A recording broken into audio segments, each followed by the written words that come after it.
नमस्कार प्रिय विद्यार्थियों, कृष्णा ग्वाल यूट्यूब चैनल पर आप सभी का बहुत बहुत स्वागत है। आज हम लोग जानेंगे पाठ्य योजना कैसे बनाते हैं। तो आज का हमारा वीडियो है, मतलब 7वां पाठ्य योजना है। पाठ्य योजना संख्या 7 है, ठीक है। तो पाठ्य योजना कैसे बनाते हैं हिंदी में देखिए कैसे बनाते हैं। तो वीडियो देखते रहिए और इसको आप लिख सकते हैं, कॉपी और पेन लेकर बैठ सकते हैं और लिख सकते हैं पूरा कैसे बनाया जाता है। तो हमारी फाइल है, हम अपनी फाइल से जो बनाए हैं वही दिखा रहे हैं आप लोगों को। तो आप लोग भी इसी तरह से इसी को लिखकर बना सकते हैं, या आप अपने हिसाब से भी बना सकते हैं, कोई दिक्कत नहीं है। लेकिन यही लिखेंगे तो ज़्यादा बढ़िया पड़ेगा, गलती होने की संभावना नहीं रहेगी। तो चलिए देखते हैं। तो सबसे पहले लिखेंगे विद्यालय ऊपर। तो विद्यालय में लिखेंगे जिस विद्यालय में आपकी टीचिंग लगी है उस विद्यालय का नाम इसमें लिखेंगे। उसके नीचे छात्राध्यापक, अगर आप लड़के हैं तो छात्राध्यापक, यदि छात्रा कोई है तो छात्राध्यापिका लिखेगी और अपना नाम इसमें लिखना है, ठीक है। इसके बाद दिनांक, दिनांक मतलब जिस तारीख को आप पढ़ा मतलब जिस तारीख को पढ़ाना है उस तारीख को यहाँ पर लिखेंगे। इसके बाद कक्षा, तो हम कक्षा 8 के लिए बना रहे हैं तो कक्षा 8 लिख दिए हैं। इसके बाद विषय, विषय हिंदी है हमारा, और उप विषय में सोना मतलब एक कहानी है तो उप विषय में साहित्य डाल सकते हैं, ठीक है। इसके बाद कालांश, कालांश में लिखेंगे। कालांश में लिखा जाता है आप कौन सी घंटी पढ़ाने जाएंगे, मतलब किस घंटी में जाएंगे, कौन सी घंटी है आपकी, कौन सा पीरियड है।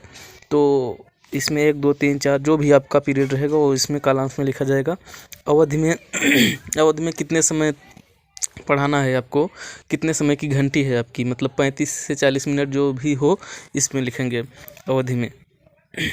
और प्रकरण है हमारा सोना, ठीक है। सोना मतलब ये कहानी है। तो शिक्षण उद्देश्य हेडिंग डालेंगे। इसके बाद लिखेंगे ज्ञानात्मक, इसमें लिखेंगे छात्र सोना पाठ का अर्थ बता सकेंगे। दूसरा लिखेंगे नहीं, इसी में है, छात्र सोना के पाठ का अर्थ बता सकेंगे। छात्र बता सकेंगे कि सोना कौन थी, सुष्मिता कौन थी, छात्र बता सकेंगे। बोधात्मक प्रश्न, ये आप एक काम करिए, इसको ऐसे लिख सकते हैं, पहला डाल करके छात्र सोना पाठ का अर्थ बता सकेंगे। दूसरा छात्र बता सकेंगे कि सोना कौन थी। तीसरा सुष्मिता कौन थी, छात्र बता सकेंगे। ऐसे लिख सकते हैं आप, ठीक है। पॉइंट डालकर लिखेंगे ठीक रहेगा, हम पॉइंट नहीं डाले हैं, भूल गए थे, और आप सब लिख सकते हैं। बोधात्मक हेडिंग डालेंगे, उसमें लिखेंगे छात्र सोना के शरीर के बारे में स्पष्ट बता सकेंगे। पॉइंट पहला हो गया। पॉइंट दूसरा डालकर लिखेंगे सोना की जीवन व्यथा को छात्र स्पष्ट कर सकेंगे। तीसरा पॉइंट लिखेंगे सोना की माँ ने प्राण कैसे गंवाए छात्र तर्कपूर्ण स्पष्ट कर सकेंगे। आगे चलते हैं। प्रयोगात्मक में लिखेंगे प्रयोगात्मक में लिखेंगे सोना की सुंदरता का छात्र व्याख्या कर सकेंगे।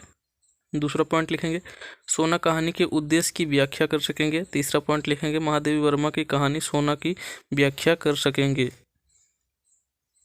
शिक्षण सामग्री, शिक्षण सामग्री में वही रहता है, मतलब जिस चीज़ का आप प्रयोग करेंगे पढ़ाने के लिए उसी को इसमें लिखा जाता है। तो शिक्षण सामग्री हो जाएगा महादेवी वर्मा की रचना, अन्य कक्षोपयोगी सहायक सामग्री, मतलब जो भी उसमें सहायता दे पढ़ाने में, तो इसमें लिखा जा सकता है, ठीक है। शिक्षण विधि, शिक्षण विधि प्रश्नोत्तर विधि, व्याख्या विधि, वाचन विधि। पूर्व ज्ञान, पूर्व ज्ञान में लिखेंगे छात्रों को कुछ जानवरों के बारे में सामान्य जानकारी है। पाठ प्रस्तावना, पाठ प्रस्तावना में लिखेंगे पाठ प्रस्तावना हेडिंग डालकर लिखेंगे एक तरफ प्रस्तावना प्रश्न, एक तरफ उत्तर।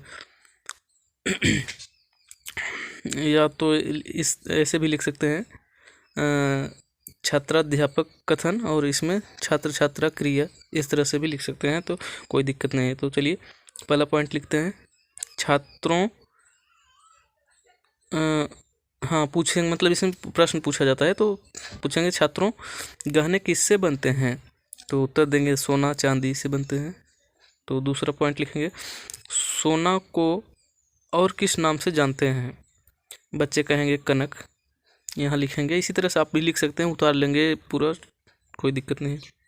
तीसरा देखिए कनक अर्थात सोना के बारे में आपका क्या अभिप्राय है, तो ये बच्चे बता नहीं पाएंगे, अर्थात ये समस्यात्मक प्रश्न हो जाएगा, या मौन लिख देंगे यहाँ, या समस्यात्मक, दोनों भी, कोई भी लिख सकते हैं दोनों में से। और नेक्स्ट शेडिंग देखिए उद्देश्य कथन। उद्देश्य कथन में लिखेंगे छात्रों आज हम महादेवी वर्मा की प्रमुख कहानी सोना का विस्तृत अध्ययन करेंगे।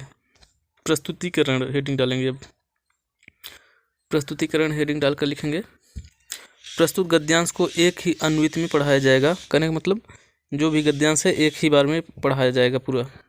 तो मूल पाठ संकेत में यहाँ मतलब सोना की आज यहाँ से इतना लिखकर डैश डैश वह निकलती, मतलब कितना पढ़ाना है वही इसमें लिखा जाता है, कहाँ से कहाँ तक पढ़ाना है वही ये लिखा गया है। तो आगे चलिए,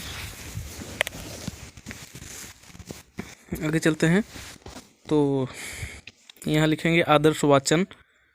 आदर्श वाचन में लिखे हैं छात्राध्यापक द्वारा चुने गए गद्यांश का उचित आरोह अवरोह एवं विराम चिन्हों का प्रयोग करते हुए लययुक्त त्रुटिविहीन आदर्श वाचन छात्रों के सम्मुख प्रस्तुत किया जाएगा।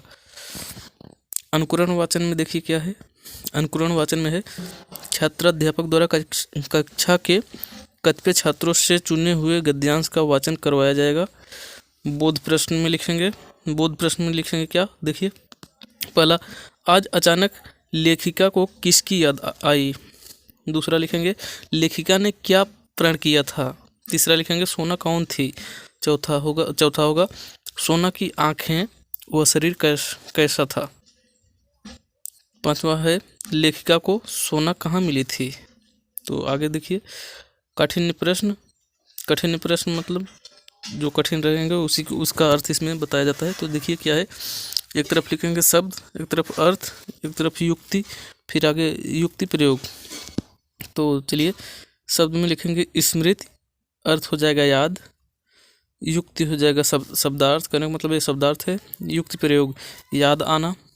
और शब्द में लिखेंगे स्नेह, अर्थ हो जाएगा प्रेम, युक्ति हो जाएगा शब्दार्थ, और इधर हो जाएगा प्रेम करना। यहाँ शब्द में हो जाएगा शैशवावस्था, अर्थ हो जाएगा बचपनावस्था, युक्ति हो जाएगा शब्दार्थ, युक्त प्रयोग हो जाएगा जन्म के बाद की अवस्था। हरिण शावक, अर्थ हो जाएगा मृग का बच्चा, युक्ति हो जाएगा शब्दार्थ, और युक्ति प्रयोग में हो जाएगा मृग का बच्चा। अब आगे चलिए देखते हैं श्यामपट्ट कार्य। श्यामपट्ट कार्य में देखिए क्या है, इसमें कठिन निवारण ही श्यामपट्ट कार्य है। मतलब ये कठिन निवारण जो शब्द और अर्थ देखें सब, यही श्यामपट्ट कार्य है। कक्ष निरीक्षण। कक्ष निरीक्षण में लिखेंगे छात्राध्यापक छात्रों को कठिन निवारण उत्तर पुस्तिका में लिखने का आदेश देकर स्वयं कक्ष निरीक्षण कार्य करेगा। द्वितीय आदर्श वाचन हेडिंग डालेंगे। इसमें लिखेंगे छात्राध्यापक द्वारा चुने गए गद्यांश का उचित आरोह अवरोह एवं विराम चिन्हों का प्रयोग करते हुए त्रुटिविहीन आदर्श वाचन छात्र छात्राओं के सम्मुख प्रस्तुत किया जाएगा।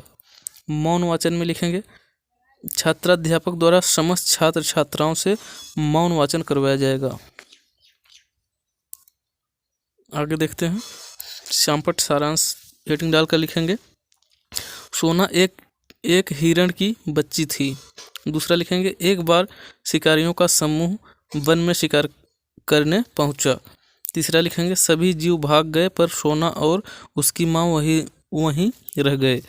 चौथा लिखेंगे सोना की रक्षा के लिए उसकी माँ ने प्राण गंवा दिया।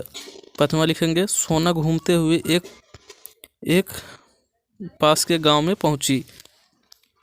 अब मूल्यांकन हेडिंग डालेंगे। मूल्यांकन हेडिंग डालकर लिखेंगे सुस्मिता कौन थी। दूसरा हो जाएगा डॉक्टर धीरेन्द्र सुस्मिता के कौन थे। तीसरा सोना कहाँ से लेखिका को मिली।